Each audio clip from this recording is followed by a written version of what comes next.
Alors, je suis en compagnie du nouvel entraîneur-chef du Phoenix, de Nicolas Gatineau, l'équipe de football, coach Johan Lalonde. Suite au premier match du Phoenix, tes impressions, Johan? Ça a été un dur match. On a eu un bon début de match. Les gars ont bien sorti fort. Après la deuxième demi, ouais, fin de la deuxième demi, on a commencé à avoir des blessures. On a perdu notre starting running back.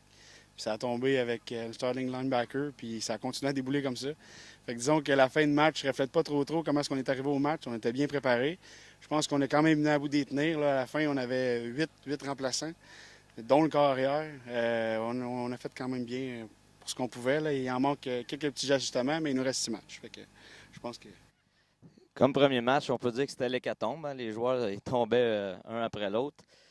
Écoute, Johan, c'était comme tu dis, ton premier match de la saison, ton premier baptême en saison régulière comme entraîneur-chef. Vous avez pris les devants dans le match, un touché au premier quart. L'Érablière est revenu. Selon toi, c'est quoi le jeu clé qui a fait par la suite que tu es déçu un petit peu de la performance de tes gars à ce niveau-là? Ben, tu vois, je pense qu'au deuxième quart, on est encore 7-0. Puis on a drivé le field. Il restait à peu près 10 verges à faire. Puis on a perdu. Et c'est à ce moment-là qu'on a perdu le starting running back. On n'a pas pu faire le jeu. On n'a pas pu courir le ballon avec lui. Ensuite de ça, on aurait voulu faire les 3 points pour prendre l'avant 10-0, mais il suffit que ce joueur-là est aussi le kicker du club. On n'a pas pu kicker. Puis on a eu un bad play. L'entente entre le carrière puis le coach, l'offensive coach, il n'a pas donné le bon jeu. Le carrière n'a pas pris le bon jeu, donc le jeu, c'était le mauvais jeu. Puis à partir de là, ils ont repris le ballon là à 4, puis ils ont drivé le field pour faire un toucher à la fin de la demi. On a eu un autre blessé qui est vraiment. Ça a comme coupé le moral des boys, puis on a perdu nos jambes un peu. Puis c'est un peu là que j'ai trouvé que le vent avait tourné, puis les gars, ça leur a pris du temps. À la fin du troisième quart, ils sont revenus. Les gars se sont remis dedans un peu, mais avec les blessures, ça n'a vraiment pas aidé. Là. Mais je pense que c'est là que le vent a vraiment tourné là, à la fin du deuxième quart avec ces blessures-là, puis le mauvais jeu appelé. Je sais que tu es un gars fier. T'es mon défenseur, mon defensive coordinator depuis 8 ans.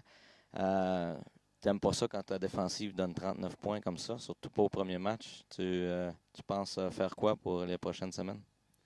On va retourner travailler, on va retourner pratiquer. C'est sûr que je pense qu'on a eu des petites erreurs de read, de contain, mais il faut que je revoie le tape, mais j'ai beaucoup l'impression que la perte de beaucoup de joueurs nous a fait de mal. C'est sûr que les DB ont eu des mauvais reads, mais encore là, on a perdu un starting corner pour cette fin de semaine, mais en même temps, on a un autre qui est blessé pour un autre 2 semaines, puis on a aussi notre safety qui est dans le plâtre. Fait que disons que l'infirmerie est pas mal pleine, puis j'ai hâte que tous les gars reviennent. Ça va te prendre une passe d'hôpital. Écoute, Johan, je te félicite pour ton beau travail, puis c'est pas fini. Je pense que les meilleurs moments sont à venir. Lâchez pas, puis je pense que vous allez avoir des bons résultats. C'était l'entraîneur-chef du Phoenix, Johan Lalonde, après la défaite de 38-14 du Phoenix contre les Jaguars de l'Érablière. Le prochain match du Phoenix, c'est dimanche, le 9 septembre, le match d'ouverture. On vous y invite en grand nombre.